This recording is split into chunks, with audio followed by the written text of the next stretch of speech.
खुलुमबाय आं माइनाव बसुमतारी गिबियावनो बर' रादाब नायगिरि नोंथांमोनखौ आं चेनेलाव बरायबाय लोगोसे गोजोन फुंबिलिनि गाहाम हामलायथि बावहरबाय नोंथांमोननि थाखाय लानानै फैबाय आं गोदान मोनसे रादाब नोंथांमोना भिडिअखौ अननानै जोबजासिम नायलांदो। दिनैनि गिबि खौराङाव दङ क'क्राझार जिल्लानि गोदान एसपि महरै एपिएस नमुल महत'खौ थिसननाय जाबाय। मैया आसामनि केबिनेट मन्थ्रिफोरनि डिपार्टमेन्टफोरखौ एसे सोलाय-सोल' जानायखौ नुनो मोननाय जादों। गोदानै मन्थ्रि मोननाय शरण बर' बिथांनो वेलफेयार अफ बड'लेण्ड आरो ट्रान्सपर्ट डिपार्टमेन्टखौ होनाय जादों। मन्थ्रि उरखावगोरा ब्रह्म बिथाङा गोदानै समायखिरा लानाय मन्थ्रि शरण बर' बिथांखौ हामलायथि बावहरदों। बिटिसिनि गाहाय खुंगिरि हाग्रामा महिलारि बिथांनि दैदेननाय बिटिसि सोरखारनि गोख्रों बिथोन फैगौ 31 अक्ट'बरनि गेजेराव गासैबो भिसिडिसि आरो टिसिएलसिसि कमिटिखौ दाफुंनो बिथोन होबाय। सेन्सासआव बाथौ सिबियारिफोरनि थाखाय जुनिया क'ड थिसननो भारतनि नखर बिफाना गनायथि होनायखौ उदालगुरि जिल्ला दुलाराय बाथौ गौथुमा भारत आसाम सोरखारनिसिम साबायखर बावहरदों। चिरां जिल्लानि मुस्रि हादुंगोरा नार्जारिया कर्मयगी बान्था 2025खौ देरहानो हादों। स्वामी विवेकानन्द कर्मयगी बान्था 2025 मोनगिरि मुस्रि हादुंगोरा नार्जारिया मोनफुंनो हानानै गासै चिरां जिल्लायावनो गोजोननाय लाबोदों। मुस्रि हादुंगोरा नार्जारि बिथाङा चिरां जिल्लानि सिङाव थानाय खुंग्रिभुर कसबारि गामिनि थागिबि मुस्रि सेबेन्द्र नार्जारिनि बिथांनि सेथि फिसाज्ला। बर' गोरोबथाखो मावफुंनांगौनि थाखाय फिन आरोबाव दुलाराय बर' फरायसा आफाद एबसुआ 29 अक्ट'बराव हानजा सुरनाय हाबाफारि लानो थियारि जादों।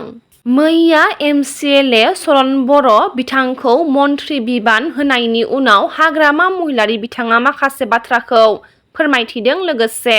बिटिसिआव बिजेपिनि सानै एमसिएलएफोरनो इएम होगोन होनना फोरमायथिनायखौ नुनो मोननाय जादों। কি হয় 26ত দেখা পাব 26ৰ গেম প্লেন আৰম্ভ হৈছে 26ৰ কাৰণে মই আৰু এই যে ডিসেম্বৰ পৰা ওলাম নৱেম্বৰ মাহটো অলপ কাম কৰিম বিটিচিৰ কাৰণে বহুত কাম বাকি আছে আমাৰ ডিসেম্বৰৰ পৰা ওলাম আৰু কিন্তু এজন মন্ত্ৰী বহুত কম সময় পাব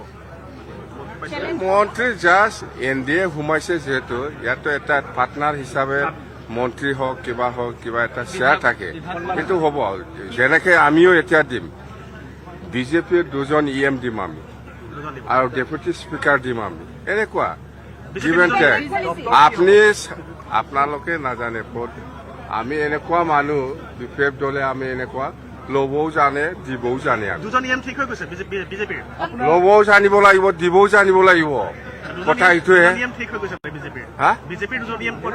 বিজেপিৰ দুজন ইএম দুজন ইএম দি পেলাই মই এনে থকা মানুহ কিবা এটা নলোৱাকৈ মই থকা মানুহ নেকি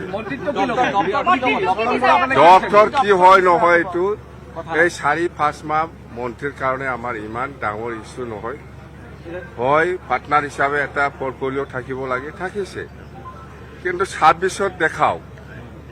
26টোহে আচল এইটো আলোচনা আৰম্ভ কৰাই নাই মুঠতে আৰম্ভ হ'ব অহাকালিৰ পৰা আকৌ আৰম্ভ হ'ব নাই এনেকুৱা তাৰমানে আমি এনেকুৱা আপোনাক 1 টকা দি পেলাই 2 টকা লোৱা মানুহ মই জানে এইবিলাক চাব। क'क्राझाराव आसा कर्मिफोरा खौरांगिरि मेल लादों। इउपिपिएलनि गाहाय नेहाथारि राजु नार्जारि बिथांनि हेंथायै आसा कर्मिफोरा गोख्रों फिनजाथाय फोरमायदों। कर्मिया बेयाव जथुमनायनि गोनाङा जाहैबाय साननै सानथामनि सिगां 15 तारिख अक्ट'बरनिफ्राय जोङो ससियेल मिडियायाव नुनो मोनदों। बे नुनो मोननाय खामानिया जाहैबाय जोंनिनो बे क'क्राझार डिस्ट्रिक्टनि राजु नार्जारिया जोंनि आसा कर्मिनि सायाव बहुत माने नङै खोथाखौ नंगौ बायदि ससियेल मिडियायाव दिरुनदों। बेयाव जों नुनो मोनदों आसा कर्मिया दि बेयाव जोङो लोब्बा दं होननानै जोंखौ बोरै मिन्थिखो दिनै जोङो आसा कर्मि हिसाबै गावनि खामानियानो जोंहा बेस्थ'खा बेवहाय जोङो मालाबाबो राजनितिजों जोंहा लोब्बा गैया आरो राजनितिनि बेलायाव जों आखाइ गैया। दिनै जोङो बे राजु नार्जारिनि ससियेल मिडियायाव होनायखौ नुनानै जोङो एसे दुखु मोनदों। राजु नार्जारि नोंथाङा मबेयाव नुवा जोंनि आशा कर्मिया बे बिटिसि एरिया मोनब्रै डिस्ट्रिक्टनि गेजेराव जोङो आशा कर्मिखौ बेबादि PMGY न'खौ जोङो सार्भे खालामदों होननानै बोरै बुंनो हाखो सार नोंथाङा बेबायदि बुंनो नाङामोन जे जोङो दिनै आशा कर्मि हिसाबै जोङो आशानि खामानिसो मावगासिनो दङ आरो बेयाव नोंथाङा बोरै बेबायदि ससियेल मिडियायाव जोङो आशाखौ बेबायदि बुंनो हाखो जों आशा कर्मि बायदि आशा कर्मियैनो जोङो बे जोंनि NRSMनि जायनाखि खामानि मावनांगौ आशा कर्मि हिसाबै बिमा रैखाथि गथ' गथायनि रैखाथिनि थाखाय जा खामानियानो जोंहा बेयावनो बेस्थ'खा जोंखौ बेबायदि अननाय भाबै आशा कर्मिखौ बेबायदि न'नि सार्भे बानायदों होननानै बुंनाया नंखाय बे जानो हाया बेबायदि फोसावनो नाङा सार जों नोंखौ मान होनानै बुङो राजु नार्जारि नोंथाङा राजनितिजों लानानै जोंनि आशा कर्मिखौ बेबायदि एथ'ग्राम माने बदनाम होनो नाङा ससियेल मिडियायाव होनो नाङा नोंथाङा थारैनो जोंनि आशा कर्मि बिटिसि मोनब्रैनि जे क'क्राझार चिरां बाक्सा उदालगुरिनि आशाफ्रा बेसेबांबा गोदाव सोराव निखावरि बायदिसो जों बेथन एसे जों खामानि मावबोदों नाथाय नोंसोर सरकाराव थानाय हिसाबै जोंखौ अननांगौसोमोन नाथाय बेबायदि फाननो नाङा बेबायदि बुंनो नाङा जों दुखु मोनदों राजु नार्जारि सार बुंनांगौबा बुहुद खोथा दङ नाथाय दिनै जोङो अननानै जों बे खेबसेखौ कनसिडार होबाय नोंथाङा दिनै जोंनिनो बे क'क्राझार डिस्ट्रिक्टनि मानसि जों मिथिगौ नोंनि थंखौबो बबाव थायो बबाव थाया जन्म जायगा बबाव जों आशा कर्मिखौ गोदाव सोरावखौ नुखानानै बेबायदि एथ' गाज्रि बाथ्राजों जोंखौ बेबायदि नारसिननानै होनो मोना जों राजनितिखौ लोब्बा गैया आरो जोंखौ बासायनांगोन जे नोंथाङा जुदि साननो गोनांबा नोंसिनि बेबायदि बिटिआरनि सोलिनाय समाव जोङो